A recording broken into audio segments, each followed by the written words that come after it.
Hi friends, I'm Niti. Welcome back to Vlogs of Niti. எல்லாரும் எப்படி இருக்கீங்க? இன்றைக்கி நம்ம ப்ரௌனி எப்படி மேக் பண்ண போகிறோம் அப்படிங்கிறத பார்க்க போகிறோம். எனக்கு ப்ரௌனி பற்றி தெரிஞ்ச சில விஷயங்களை உங்களோட இன்றைக்கி நான் ஷேர் பண்ணிக்கிறேன். ஆக்சுவலி நேற்றே நான் ஒரு ப்ரௌனி பேட்ச் பண்ணியிருந்தேன். ஸோ இன்றைக்கி எங்கள் வீட்டில் பக்கத்தில் ஒரு குட்டி பாப்பா இருக்காங்க. ஸோ அவங்க ப்ரௌனி கேட்டிருந்தாங்க. ஸோ அவங்களுக்காக அகெயின் நான் இன்றைக்கி பண்ணியிருக்கேன். ஸோ இந்த வீடியோவில் உங்களுக்கு ப்ரௌனி எப்படி பண்ணுறது, பர்ஃபெக்ட் ப்ரௌனி எப்படி பண்ணுறது வித் மெஷர்மெண்ட்ஸோடு நான் உங்களுக்கு சொல்கிறேன்.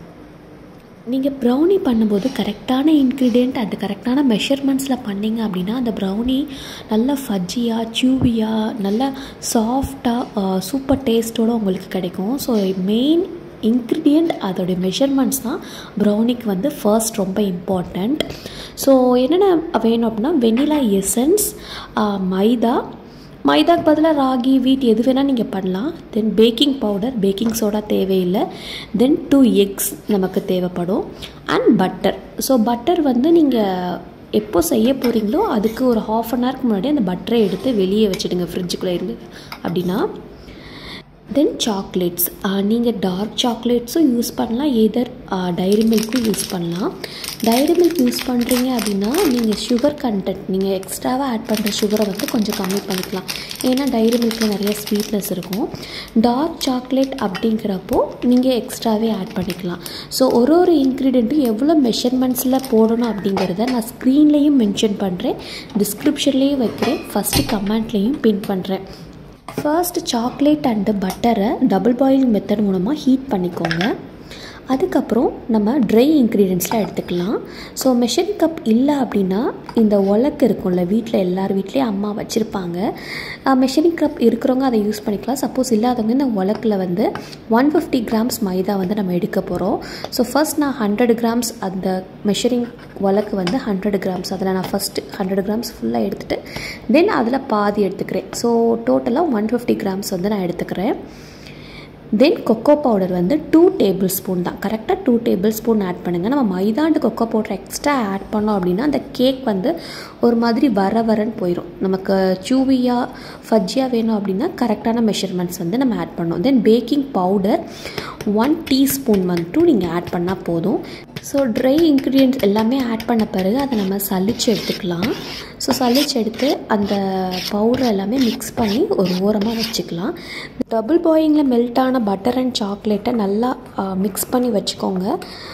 நான் இன்றைக்கி டைரி மில்க் தான் யூஸ் பண்ணியிருக்கேன். இந்த ப்ரௌனி ரெசிபி நான் 5th டைம் பண்ணுறேன். ஸோ ஆக்சுவலி ஃபர்ஸ்ட் டைம் பண்ணும்போது எனக்கு கரெக்டாக வரல. ஸோ நான் இன்க்ரீடியண்ட் அண்ட் மெஷர்மெண்ட்ஸ் எல்லாமே நான் தப்பாக ஆட் பண்ணியிருக்கேன், கரெக்டாக வரல.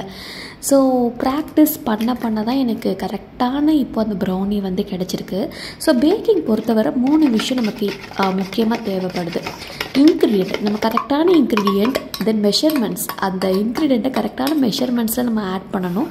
தென் ப்ராக்டிஸ் பண்ண தான் கரெக்டாக வரும். 2 எக்ஸோட மெல்ட் பண்ணி வச்சுருந்த பட்டர் அண்ட் சாக்லேட்டை ஆட் பண்ணிக்கோங்க. ஸோ அதுக்கப்புறம் சுகர். ஸோ நான் 100 கிராம் சுகர் ஆட் பண்ணியிருக்கேன். ஸோ ஆல்ரெடி நான் டைரி மில்க் சாக்லேட் ஆட் பண்ணியிருக்கனால 100 கிராம்ஸ் ஆட் பண்ணியிருக்கேன். ஏன்னா சாக்லேட்டில் கொஞ்சம் சுகர் இருக்கும்.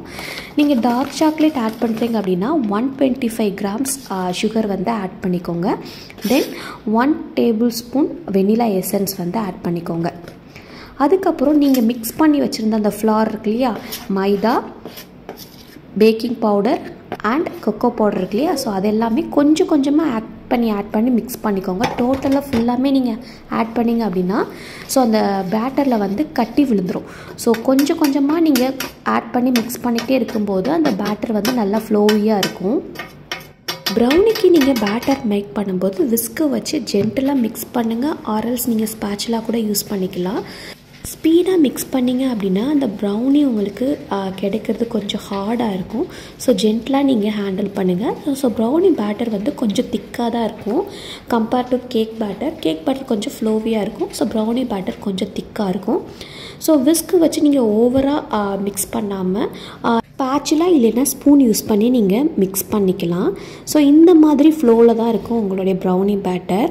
ஸோ நெக்ஸ்ட் என்ன பண்ணுறீங்க அப்படின்னா, நீங்கள் எந்த பேனில் நீங்கள் ப்ரௌனி மேக் பண்ண போகிறீங்களோ ஸோ அது கீழே நீங்கள் பட்டர் பேப்பர் யூஸ் பண்ணிக்கலாம். ஆர்எல்ஸ் நீங்கள் அந்த பேன் ஃபுல்லாமே பட்டர் நல்லா தடவிக்கலாம்.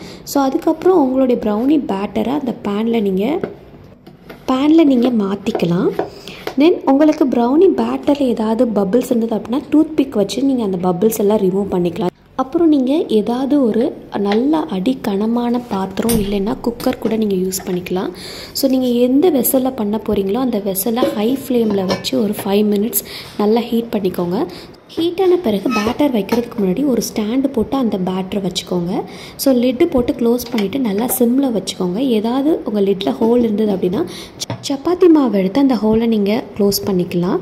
ஸோ இந்த ப்ரௌனி மேக் பண்ணுறதுக்கு எனக்கு டோட்டலாக சிம்மில் 30 மினிட்ஸ் எனக்கு ஆச்சு. ஸோ இடையில 15 மினிட்ஸில் நீங்கள் அந்த கேக்கை ஓப்பன் பண்ணி செக் பண்ணிக்கோங்க. நீங்கள் எந்த வெசலை பேக் பண்ணாலும் அந்த வெசல் வந்து கேப் இல்லாமல் க்ளோஸ்டாக வச்சுக்கோங்க. ரிசல்ட் பக்காவாக கிடைக்கும். எனக்கு 30 மினிட்ஸில் ஒரு அழகான ப்ரௌனி கிடச்சிருச்சு. நீங்களும் இந்த ரெசிபியை ட்ரை பண்ணி பாருங்கள்.